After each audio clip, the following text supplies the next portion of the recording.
Hello student, in the lecture series of heat transfer, in this video we are going to take down the three concepts which are required in three-dimensional conduction equation that we will see in next video. In that, first concept is nothing but the steady state heat transfer. Steady state heat transfer, for that purpose I will explain with one simple experiment. I will take one rod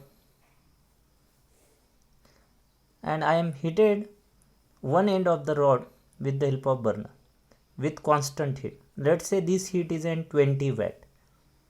I put one thermocouple over here so as to I can measure the temperature. I want to measure this temperature of this point with respect to time. So here I wanted to draw the graph. So here I am taking a temperature. Here I am taking a time. Time in, let's say, hours, 30 minutes, 1 hour, 1.5 hour, then 2 hours, like this. So for first, this is at a normal temperature, let's say 28 degrees Celsius, so I will get this point. As after the 30 minutes, this rod will become so hot and heat is get transferred from it. Also, this heat is get passed through this point also, so temperature of this point will be get increases and we will get this temperature. After 1 hour, again I am checking, the temperature will be increases. This activity continuously goes on, but there will be at one time at which this temperature will become sluggish and it will become constant. That means after that, if continuously goes on hitting that bar, the temperature at that point will be remain same and heat is get transfer. So I will get a two interval or two region, that is in 2 hour, for example 2 hour, in that temperature are continuously increases of that particular point, and after 2 hour again heat is get transfer but temperature are not get increases. That means heat is get transfer when temperature are increases with respect to time, and heat is get transfer when temperature are not get increases with respect to time. So on that basis we got a two heat transfer. In this region, heat is get transfer where temperature are dependent on time. That type of heat transfer, called it as an unsteady state heat transfer. And second heat transfer where temperature not changes with respect to time, though the time increases, temperature of the point or that system will be remain same. So temperature are independent of time. That heat transfer, call it as an steady state heat transfer. So very basic,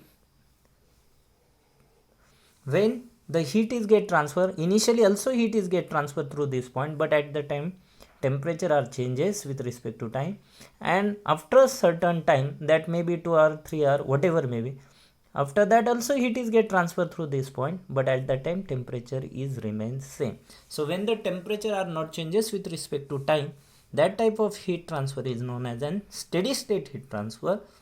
And when the heat is get transferred when the temperature are changes with respect to time, that heat transfer is known as an unsteady state heat transfer. First two units are dependent on steady state heat transfer, and last unit we look how to find it out heat transfer in unsteady state region, or we find it out unsteady state heat transfer. Okay, this is first concept that we required. Second concept that we required is nothing but the isotropic and anisotropic material. So isotropic and anisotropic material, For example, the material which has, let's say this is a cylinder which having a same material or it is an homogeneous material, so the properties in all direction are same. So here properties of material are same, properties of material here will be same, in all direction properties are same, then that type of material is called as an isotropic material. And if the property of material will be get changed, then it is called as an anisotropic material. But we are looking isotropic and anisotropic property in the context of heat transfer, so we not generalize seeing the property, we are typically see only one property, that is nothing but the thermal conductivity. So now definition will becomes that if the material having the same thermal conductivity in all direction, then it is called as an isotropic material. And if it is an different in different direction, called as an anisotropic material. So if I am taking a metal rod, at any end I will get the same property, so I can say that metal rod is an isotropic material. If I am taking an example of wood, you see that there are rings present inside the wood. So in a longitudinal direction its heat transfer rate or thermal conductivity is different, and if I am taking in a radial direction, heat transfer rate will be different. So as the direction will be get changed, wood thermal conductivity will be get changed. So wood will becomes an anisotropic material. So isotropic, same thermal conductivity in all direction. Anisotropic material, different thermal conductivity in different direction. And third property we required is nothing but the thermal diffusivity, which is denoted by alpha, which is alpha is equal to K upon rho Cp. Thermal diffusivity indicates the ease at which energy get diffused into the volume of the substance, or it is also defined as the ratio of thermal conductivity to the heat capacity of the substance. So what it mean, or what is the significance of it? So the thermal diffusivity value will be more at the time material will achieve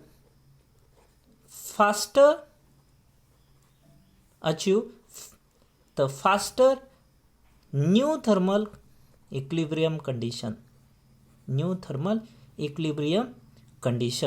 and the thermal diffusivity value will be low, the material achieve lower or slow new thermal equilibrium condition. Means what? If I made this rod with the help of metal, and if I made same geometrical configuration, means diameter and length will be same, but made up of wood, both are heated with the, let's say, 10 watt of heat transfer rate, and here if I am taking a temperature, and after 20 minutes if I am taking a temperature, this metal showing the 100 degrees Celsius temperature, but this wood showing only, let's say, 40 degrees Celsius temperature.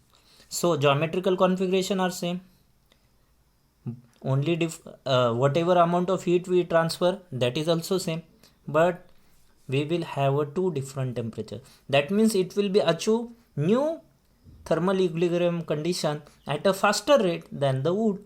That means the change in temperature response of metal will be fast than the wood. That's why thermal diffusivity value of the metal will be high as compared to insulating material.